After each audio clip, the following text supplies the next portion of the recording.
મીરા પ્રાકૃતિક કૃષિ કેન્દ્ર બારડોલી, જિલ્લો સુરત। આ અમારું જે 6x2 નું મોડેલ છે એની અંદર અત્યારે આ શેરડી, આ મે મહિનાની જે આ શેરડીમાં અત્યારે જે આ સફાઈનું કામ અંતિમ તબક્કાનું ચાલી રહ્યું છે, તો સફાઈ થઈ ગયા પછી એ જે ઘાસ છે એનું એ જ જગ્યાએ આચ્છાદન કરવામાં આવી રહ્યું છે। તેરા તુજકો અર્પણ એ સિદ્ધાંત મુજબ આચ્છાદન કરવામાં આવી રહ્યું છે। ગૌકૃપા આધારિત આ જે મોડેલ છે 6x2, તો એની અંદર અત્યારે આ જે ટીલરિંગ આપ જોઈ શકો છો, 4, 6, 8, 12 સુધીનું ટીલરિંગ દેખાઈ રહ્યું છે। આ 6x2 પર એક સિંગલ આઈબર્ડનો જે ટુકડો વાવવામાં આવેલો એનું ટીલરિંગ છે। આ પ્રથમ વર્ષ છે। ગૌકૃપા આધારિત ગોબર કમ્પોસ્ટ કરીને આજે આ જગ્યા તૈયાર કરવામાં આવી છે।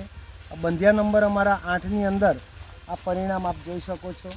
આજે અમારા જે મીરા પ્રાકૃતિક કૃષિ કેન્દ્રની જે ટીમ છે એઓ ઘાસનું કાપણી કરીને એ જે તે જગ્યા પર એનું આચ્છાદન કરી રહ્યા છે। આ કામગીરી ચાલી રહી છે। આજે તારીખ 18 મે 2025ના રોજ આ જે તે કામગીરી થઈ રહી છે।